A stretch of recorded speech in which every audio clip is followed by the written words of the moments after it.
The 2017 NBA Draft has been one of the most widely discussed classes in recent memory, for reasons good and not so good. There were thrilling playmakers, breathtaking scoring machines, and huge, pale guys that can shoot. Sometimes overlooked in the conversation about this group is the blazingly fast lefty point guard from Kentucky, named De'Aaron Fox. In the 2 years since he shook hands with Adam Silver and slipped on a Sacramento Kings uniform, Fox has more than proven that he belongs among the elite young players in the NBA. But how much higher can he climb?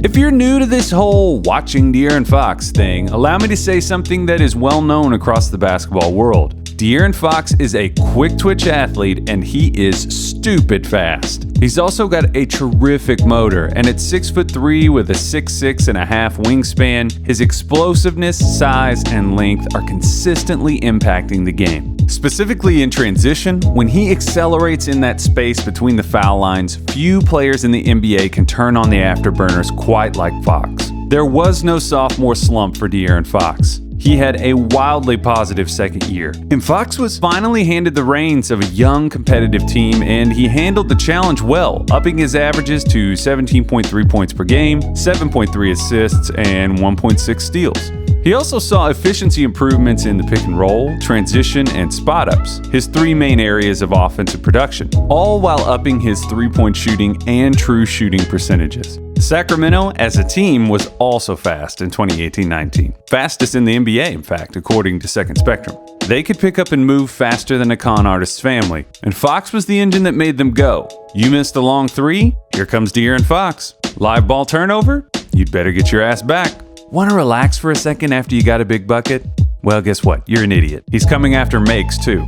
As a duo, only Russell Westbrook and Paul George created more points per game in transition than Fox and the sharpshooting Buddy Hield. A good deal of that offense is generated by Fox being so fast that teams are forced to foul him. The pressure of his speed gets the entire defense backpedaling and using their hands to attempt to do what their feet couldn't. That is, get in front of this bolt of lightning with a basketball in his hands. Fox drew fouls on 15.6% of his attempts in 2018-19, which was one of the top marks in the league at his position. Sacramento also runs a ton of high pick and roll for De'Aaron so that he can really get some open road in the half court to try to burn opposing bigs. Although his lean frame allows stronger players to create separation at his expense, his speed is also put to good use as a defender, where Fox's lateral burst and fast hands easily get into passing lanes.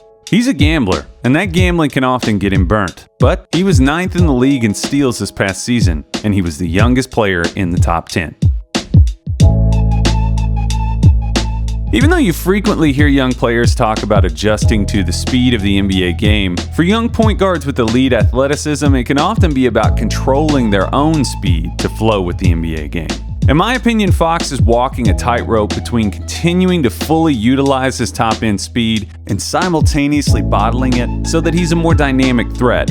Use it, but don't abuse it. Fox is a very capable shooter and playmaker with a live dribble, but I wonder if the momentum that his speed creates can at times affect his accuracy. He's been taking long mid-range shots for years, and because the defense is scrambling to protect the rim, they always seem to be available to him. It's to the point where you can almost watch Fox's balance in his lower body stabilize just before he goes to take a shot on the move and predict whether or not it's going to go in. His touch and his mechanics are good, underrated even, and he can be a very effective shooter with range to really space the floor. Shuttling laterally when he's giving himself a chance to maintain balance and get his feet under his load up, it's not so bad. When he's accelerating downhill at max speed and then slamming on the brakes and loading up at the same time, he seems to very frequently end up hitting the back of the rim. That accuracy also comes into play in his passing game. Fox is an unselfish player and he's really good about allowing his speed to benefit his teammates, but he can often be careless and off the mark with his passes, either turning it over or failing to put his teammates in a position to finish a play.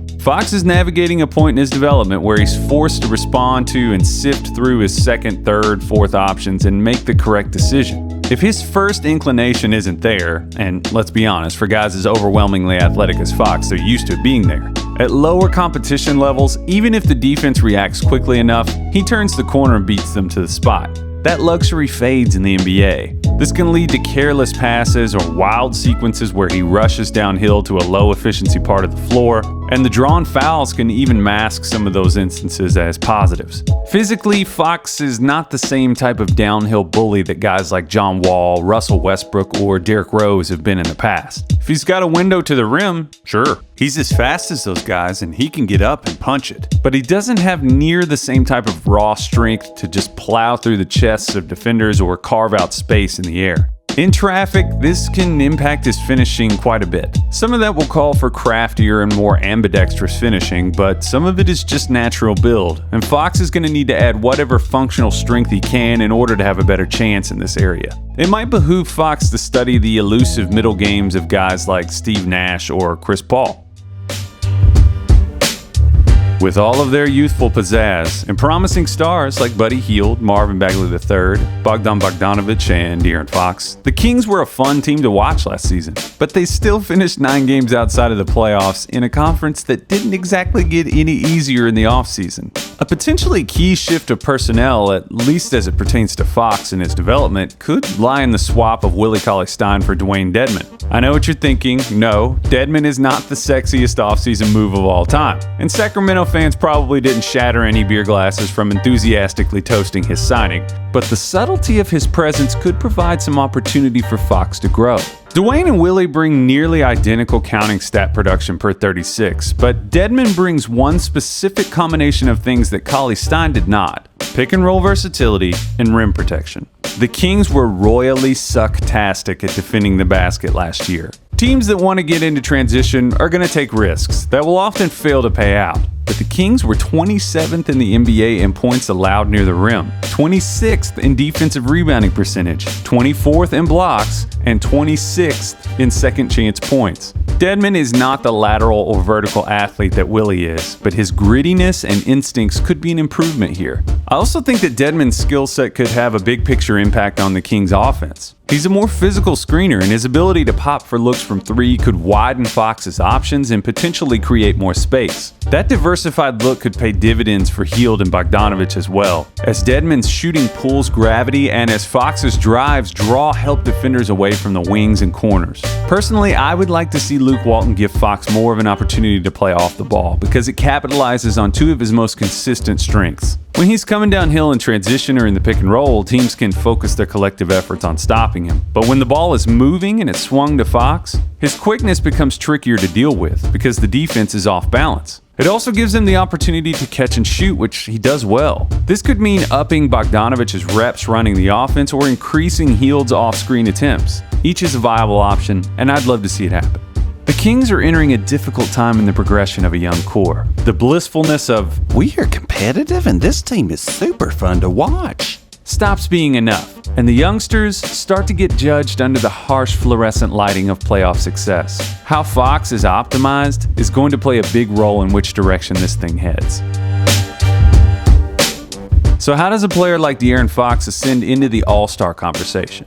Well, you could argue that based on the progression that he's already shown, he might find himself in that conversation this season. The individual high watermark for ultra-athletic point guards is very high, MVP level. Although I think that he's going to be a great player for a long time, personally, I don't see Fox hitting that mark. The difficulty with Fox is that it's not an easy binary situation. Oftentimes with players, you can look at the ledger and say, they're good at this, and they suck at that. With Fox, it's not so simple. He's good, that is acceptable to above average at a lot of things, but he's not glaringly or obviously terrible at anything. He could cruise at this altitude and be an above average starting NBA point guard for the next several years. His challenge will be to figure out where good can become great.